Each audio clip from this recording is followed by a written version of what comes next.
Hi, fifth graders. We are going to finish the Phantom Tollbooth. We left off in the middle of chapter 17. What a nasty fellow, gasped Milo, who was having great difficulty just getting his legs to move. I hope I never meet him again. I believe he's stopped chasing us, said the bug, looking back over his shoulder. It's not what's behind that worries me, remarked Tok as they stepped from the sticky mess, but what's ahead.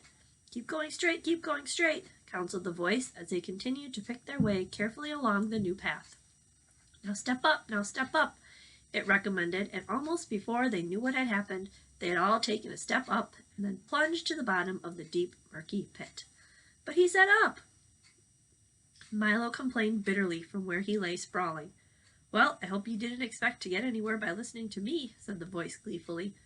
We'll never get out of here, the humbug moaned, looking at the steep, smooth sides of the pit. That is quite an accurate evaluation of the situation, said the voice coldly. Then why did you help us at all? Shouted Milo angrily. Oh, I'd do it as much for anybody, he replied. Bad advice is my specialty. For as you can plainly see, I'm the long-nosed, green-eyed, curly-haired, wide-mouthed, thick-necked, broad-shouldered, round-bodied, short-armed, bow-legged, big-footed monster. And if I do say so myself, one of the most frightening friends in this whole wild wilderness. With me here, you wouldn't dare try to escape. And with that, he shuffled to the edge of the pit and leered down at his helpless prisoners. Tok and the humbug turned away in fright, but Milo, who had learned by now that people are not always what they say they are, reached for his telescope and took a long look for himself. And there at the rim of the hole, instead of what he'd expected, stood a small, furry creature with very worried eyes and a rather sheepish grin. Why, you're not long-nosed, green-eyed, curly-haired, wide-mouthed, thick-necked, broad-shouldered, round-bodied, short-armed, bow-legged, or big-footed. And you're not at all frightening, said Milo indignantly. What kind of demon are you? A little creature who seemed stunned at being found out leaped back out of sight and began to whimper softly. I'm the demon of insincerity, he sobbed. I don't mean what I say. I don't mean what I do. I don't mean what I am. Most people who believe what I tell them go the wrong way, and stay there. But you and your awful telescope have spoiled everything. I'm going home, and crying hysterically, he stamped off in a huff. It certainly pays to have a good look at things, observed Milo, as he wrapped up the telescope with great care. Now all we have to do is climb out, said Tok, placing his front paws as high on the wall as he could. Here, hop up on my back. Milo climbed onto the dog's shoulders. Then the bug crawled up both of them, and by standing on Milo's head, just managed to hook his cane on the root of an old, gnarled tree. With loud complaints, he hung on doggedly until the other two had climbed out over him and pulled him up, somewhat dazed and discouraged. I'll lead the way for a while, he said, brushing himself off. Follow me and we'll stay out of trouble. He guided them along one of 5 narrow ledges, all of which led to the grooved and rutted plateau. They stopped for a moment to rest and make plans. But before they had done either, the whole mountain trembled violently, and with a sudden lurch rose high into the air, carrying them along with it.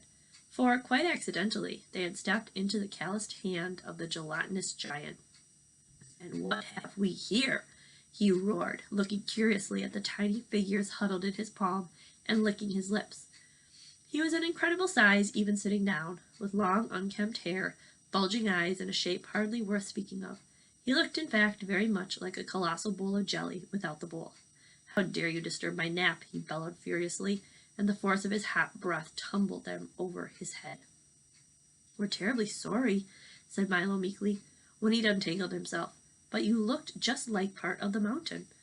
Naturally, the giant replied in a more normal voice, but even this was like an explosion. I've no shape of my own, so I try to be just like whatever I'm near. In the mountains, I'm a lofty peak. On the beach, a broad sand bar. In the forest, a towering oak. And sometimes in the city, I'm a very handsome 12-story apartment building. I just hate to be conspicuous. It's really not safe, you know. Then he looked at them again with hungry eyes and wondered how well they'd taste. You look much too big to be afraid of anything, said Milo quickly, for the giant had already begun to open his mouth wide. I'm not, he said, with a slight shiver that ran all over his gelatinous body. I'm afraid of everything. That's why I'm so ferocious. If the others find out, I'd just die. Now do be quiet while I eat my breakfast. He raised his hand toward his gaping mouth, and the humbug shut his eyes tightly and clasped both hands over his head. "Then aren't you really a fearful demon?" Milo asked desperately, on the assumption that the giant had been brought up well enough not to talk with a mouthful. "Well, approximately yes," he replied, lowering his arm to the vast relief of the bug. "That is, comparatively no. What I mean is, relatively maybe. In other words, roughly perhaps. What does everyone else think?" "There, you see," he said peevishly. "I'm even afraid to make a positive statement.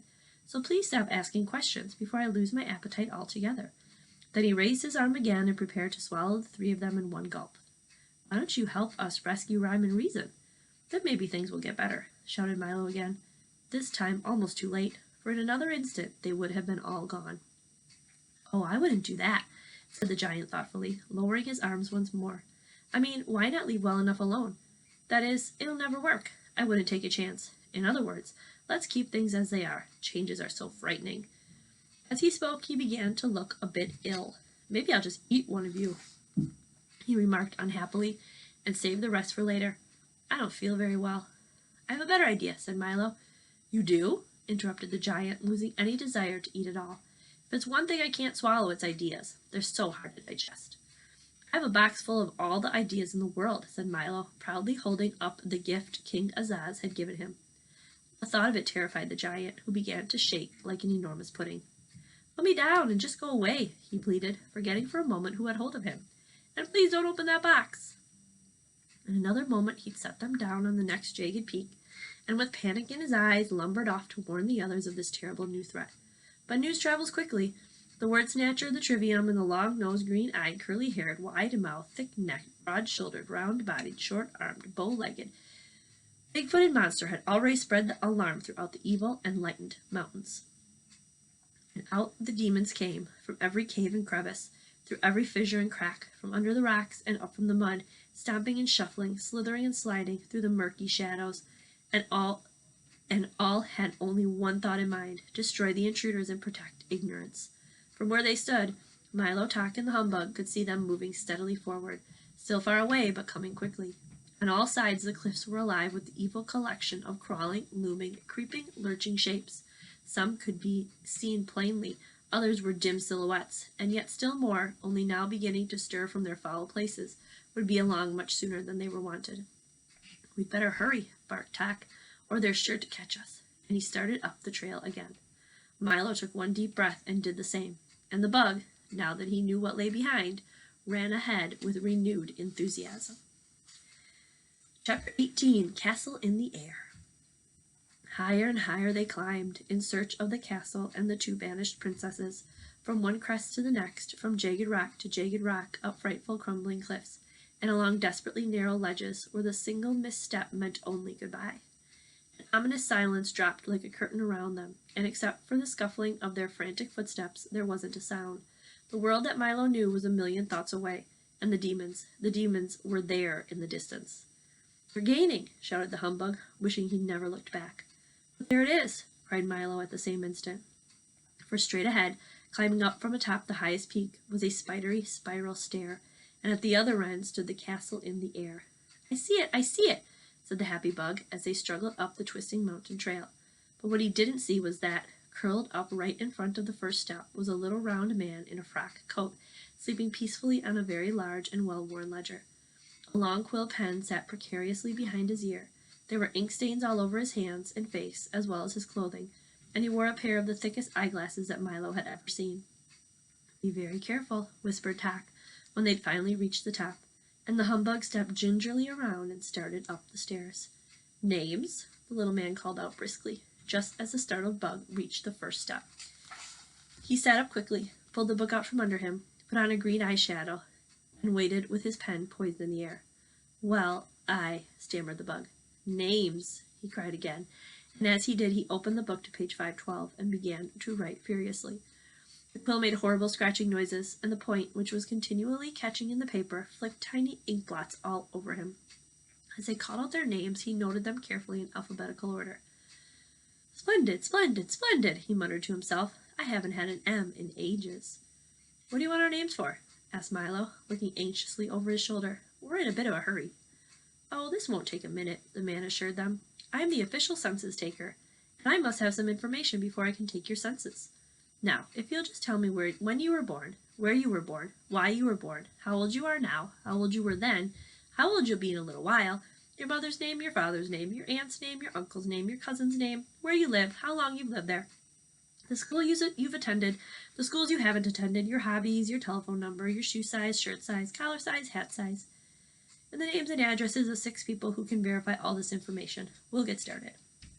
One at a time, please. Stand in line and no pushing, no talking, no peeking. The humbug, who had difficulty remembering anything, went first. The little man leisurely recorded each answer in 5 different places, pausing often to polish his glasses, clear his throat, straighten his tie, and blow his nose. He managed also to cover the distressed bug from head to foot in ink. Next, he announced very officially. I do wish he'd hurry, said Milo, stepping forward, for in the distance he could see the first of the demons already beginning to scale the mountain toward them, no more than a few minutes away. The little man wrote with painful deliberation, finally finished with both Milo and Tock, and looked up happily. May we go now? Asked the dog, whose sensitive nose had picked up a loathsome evil smell that grew stronger every second. By all means, said the man agreeably, just as soon as you finish telling me your height, your weight, the number of books you read each year, the number of books you don't read each year, the amount of time you spend eating, playing, working, and sleeping every day, where you go on vacations, how many ice cream cones you eat in the week, how far it is from your house to the barber shop, and which is your favorite color. Then after that, please fill out these forms and applications, 3 copies of each, and be careful, for if you make one mistake, you'll have to do them all over again. Oh dear, said Milo, looking at the pile of papers. We'll never finish these. And even as he spoke, the demons swarmed stealthily up the mountain. Come, come, said the census taker, chuckling gaily to himself. Don't take all day. I'm expecting several more visitors any minute now. They set to work feverishly on the difficult forms, and when they'd finished, Milo placed them all in the little man's lap. He thanked them politely, took off his eye shade, and put the pen behind his ear, closed the book, and went back to sleep. The humbug took one horrified look back over his shoulder and quickly started up the stairs. Destination? Shouted the census taker, sitting up again, putting on his eye shade, taking the pen from behind his ear, and opening his book. But I thought, protested the astonished bug. Destination, he repeated, making several notations in the ledger. The castle in the air, said Milo impatiently. Why bother, said the census taker, pointing into the distance. I'm sure you'd rather see what I have to show you. As he spoke, they all looked up, but only Milo could see the exciting circus there on the horizon.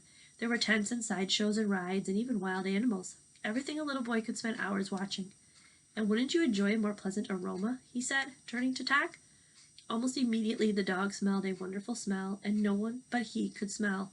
It was made up of all the marvelous things that had ever delighted his curious nose. And here's something I know you'll enjoy hearing, he assured the humbug. The bug listened with rapt attention to something he alone could hear, the shouts and applause of an enormous crowd, all cheering for him. They each stood as if in a trance, looking, smelling, and listening to the very special things that the census taker had provided for them, forgetting completely about where they were going and who, and with evil intent, was coming up behind them. The census taker sat back with a satisfied smile on his puppy little face as the demons came closer and closer, until less than a minute separated them from their helpless victims. But Milo was too engrossed in the circus to notice, and Tock had closed his eyes, the better to smell, and the bug, bowing and waving, stood with a look of sheer bliss on his face, interested in a wild ovation. The little man had done his work well, and except for some ominous crawling noises just below the crest of the mountain, everything was again silent.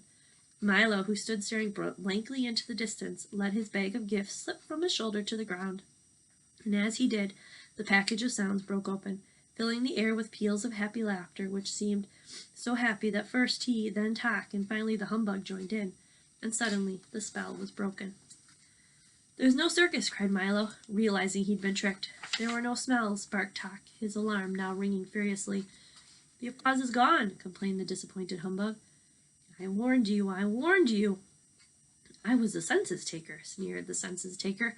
I help people find what they're not looking for, hear what they're not listening for, run after what they're not chasing, and smell what isn't even there. And furthermore, he cackled, hopping around gleefully on his stubby legs, I'll steal your sense of purpose, take your sense of duty, destroy your sense of proportion, and but for one thing, you'd be helpless yet. What's that? Asked Milo fearfully. As long as you have the sound of laughter, he groaned unhappily, I cannot take your sense of humor, and with it, you've nothing to fear from me. But what about them? Cried the terrified bug, for at that very instant the other demons had reached the top at last and were leaping forward to seize them. They ran for the stairs, bowing over the disconsolate census-taker, ledger, ink bottle, eyeshade, and all, as they went. The humbug dashed up first, then Tock, and lastly Milo, almost too late as a scaly arm brushed his shoe. The dangerous stairs danced dizzily in the wind, and the clumsy demons refused to follow, but they howled with rage and fury, swore bloody vengeance, and watched with many pairs of burning eyes as the three small shapes vanished slowly into the clouds. Don't look down, advised Milo, as the bug tottered upward on unsteady legs. Like a giant corkscrew, the stairway twisted through the darkness, steep and narrow, and with no rail to guide them. The wind howled cruelly in an effort to tear them loose, and the fog dragged clammy fingers down their backs. But up the giddy flight they went, each one helping the other, until at last the clouds parted and darkness fell away, and the glow of golden sun rays warmed their arrival. The castle gate swung open smoothly. They entered the great hall on a rug as soft as a snowdrift, and they stood shyly waiting. Come right in, please. We've been expecting you, sang out two sweet voices in unison. The far end of the hall a silver curtain parted, and two young women stepped forward. They were dressed all in white, and were beautiful beyond compare. One was brave and quiet, and the look of warm understanding in her eyes, and the other seemed happy and joyful. You must be the Princess of Pure Reason, said Milo, bowing to the first. She answered simply yes, and that was just enough. Then you are Sweet Rhyme, he said, with a smile to the other. Her eyes sparkled brightly, and she answered with a laugh as friendly as a mailman's ring when you know there's a letter for you. We've come to rescue you both, Milo explained very seriously. And the demons are close behind, said the worried humbug, still shaky from his ordeal. And we should leave right away, advised Tock. Oh, they won't dare come up here, said Reason gently, and we'll be down there soon enough. Why not sit for a moment and rest, suggested Rhyme. I'm sure you must be tired. Have you been traveling long? Days, sighed the exhausted dog, curling up on a large downy cushion. Weeks, corrected the bug, flopping onto a deep, comfortable armchair, for it did seem that way to him. It has been a long trip, said Milo, climbing onto the couch where the princesses sat. But we would have been here much sooner if I hadn't made so many mistakes. I'm afraid it's all my fault. You must never feel badly about making mistakes, explained Reason quietly, as long as you take the trouble to learn from them. For you often learn more by being wrong for the right reasons than you do by being right for the wrong reasons. There's so much to learn, he said with a thoughtful frown. Yes, that's true, admitted Rhyme, but it's not just learning things that's important. It's learning what to do with what you learn, and learning why you learn things at all that matters. That's just what I mean, explained Milo, as Tock and the exhausted bug drifted quietly off to sleep. Many of the things I'm supposed to know seem so useless that I can't see the purpose in learning them at all. You may not see it now, said the Princess of Pure Reason, looking knowingly at Milo's puzzled face. But whatever we learn has a purpose, and whatever we do affects everything and everyone else, and even if the tiniest way. Why, when a housefly flaps its wings, a breeze goes round the world. When the speck of dust falls to the ground, the entire planet weighs a little more. And when you stamp your foot, the earth moves slightly off its course. Whenever you laugh, gladness spreads like ripples in a pond. And whenever you're sad, no one anywhere can be really happy. And it's much the same thing with knowledge. For whenever you learn something new, the whole world becomes that much richer. And remember also, added the Princess of Sweet Rhyme, that many places you would like to see are just off the map, and many things you want to know are just out of sight, or a little beyond your reach. But someday you'll reach them all, for what you learn today, for no reason at all, will help you discover all the wonderful secrets of tomorrow. I think I understand, Milo said, still full of questions and thoughts, but which is most important? At that moment the conversation was interrupted by a far-off chopping noise. With each loud bow, the entire room and everything in it shook and rattled. Down below on a murky peak the demons were busily cutting the stairway loose with axes and hammers and saws. Before long the whole thing collapsed with a tremendous crash, and the startled humbug leaped to its feet just in time to see the castle drifting slowly off into space. We're moving, he shouted, which was a fact that had already become obvious to everyone. Think we'd better leave now, said Rhyme softly, and Reason agreed with a nod. But how will we get down? Groaned the humbug, looking at the wreckage below. There's no stairway, and we're sailing higher every minute. Well, time flies, doesn't it? Asked Milo. On many occasions, barked Tock, jumping eagerly to his feet. I'll take everyone down. Can you carry us all? Inquired the bug. For a short distance, said the dog thoughtfully. The princesses can ride on my back, Milo can catch hold of my tail, and you can hang on to his ankles.